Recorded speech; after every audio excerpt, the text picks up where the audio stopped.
Hi, I'm sitting outside the rehearsal hall of the St. Lawrence Shakespeare Festival with Shannon Taylor, who's joining us in Prescott for the first time. Hi, Shannon. Hi. So, are you excited to be here? I am. It's beginning of week 2 and it's going very well. I'm happy to be here with the cast, enjoying Prescott, meeting everybody. And what are the two roles you're playing in this season? I'm playing Ophelia in Hamlet and Rosalind in Made for a Musket. So Ophelia, that's kind of an iconic role for an actor. Mm-hmm. What are some of the things that excite you about taking on such a famous role, and maybe some of the things that make you nervous? The good thing, I think, is that I have seen productions of Hamlet before, but not that many. And so I don't have the other actors' ideas of Ophelia in my head that much. I think that can be a major challenge coming to a role if you've seen it done, like Juliet, for example. I've seen Romeo and Juliet 10, 15 times, so I have more of an idea. So for Ophelia, knowing that it's an iconic role, but also feeling that I have a blank slate to discover myself. And it's very exciting. It's still in the early process, so my challenge probably comes with when a lot of what happens with Ophelia happens off stage. So she has great scenes that happen and they're quick. A lot happens in a short time and then she's off. So the whole process of her going mad happens mostly off stage, and she comes on stage and has become mad. So for me, the challenge I'm working with now is really discovering what that is, what change happens, and what that means. Not just to play a generalized state of being mad. What is actually going on? What has triggered me to turn into that way? And how do I act differently because of it? In contrast to Hamlet, we're doing Made for a Musket, a brand new comedy, and you're playing one of the lead roles. What's it like to be working on a brand new play and creating a character for the very first time? You're going to be the first actor ever to have played this role. It feels great. Yeah, there's certainly a freedom that comes with that, and it's exciting for all of us to be here for the first time with this play, and the new music of it is really exciting as well. So it feels good. For Musket is a great opportunity for almost every character to allow us to put our egos aside and just jump right in there and be goofy and have fun and take risks. What's your favorite role that you've ever played? That will always change. It's one of two. Can I say that? Yeah. Okay. It's either Jo in Little Women the Musical, which I did at the Citadel. I love them both for different reasons, but they're similar. So that's one. And then my second one is, say Lizzie, Elizabeth Bennet in Pride and Prejudice.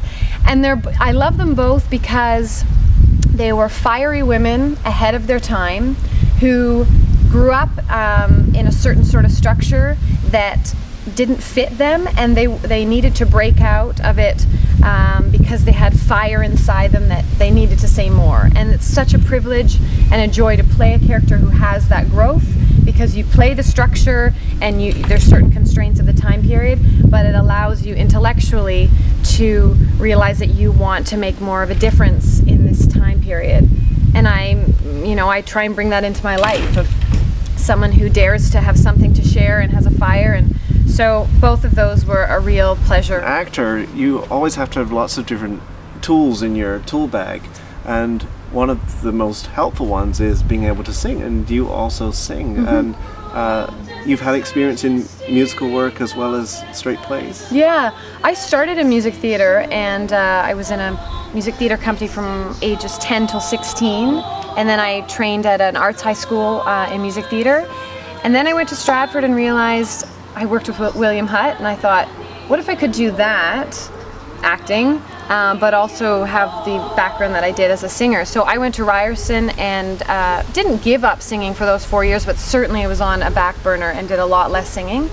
And it's been a challenge for me trying to find where I sit now, actually, right at a school, because often you can be seen as a music theater performer or a straight theater. And so trying to find that what's in the middle there happens, but it can take a little time. So that's where I'm at now, and I've been fortunate to kind of dabble in both as in the last few years. So I love to sing, and there was a time that I thought, oh, what if I never sing again? So it's really great, and there's way more singing in both these shows than I knew to begin with. So I'm happy. It's good. It's great to have us all be out there singing. Is there somewhere in the world you want to visit that you've never visited before? Good question. I like questions not about theater sometimes.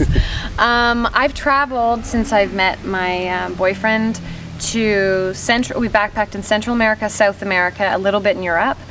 So I have done some traveling, which has like opened my eyes and made me a better artist because of it, I think, or hopefully. Where do I want to travel? That's another long list. I'd love to go to Nepal. That was so loud. I'd love to go to Nepal and the Scandinavian countries. I'd like to go to Alaska. I've been to Newfoundland, but I'd love to go back to Newfoundland. In September, I'm doing a road trip through Oregon and California, so I want to do that. I'd like to go back to Southeast Asia. I'd like to go to India. I'd like to go to Greece. The list is endless. Well, the world is so big, right? I know. I do want to travel. I think it's one of the best things we can do to kind of fuel ourselves as people and as artists. If you hadn't become an actor, what would you have done with your life? I have been an actor as long as that's like the only thing I've done. And sometimes I think, what would I do? I don't have any other skills. I would either be in some sort of, which I may still in my life, teaching position of the arts, or something to do with health and nutrition. I like to eat well and exercise, and so maybe that, but probably just this. Not just this, probably this. Yes, not just, nevertheless. Just. So we've been chatting to Shannon Taylor. Thank you so much for joining us. Thank you. Made for a Musket opens on July 13th and Hamlet opens on July 17th here in Prescott, Ontario. Visit us on stlawrenceshakespeare.ca.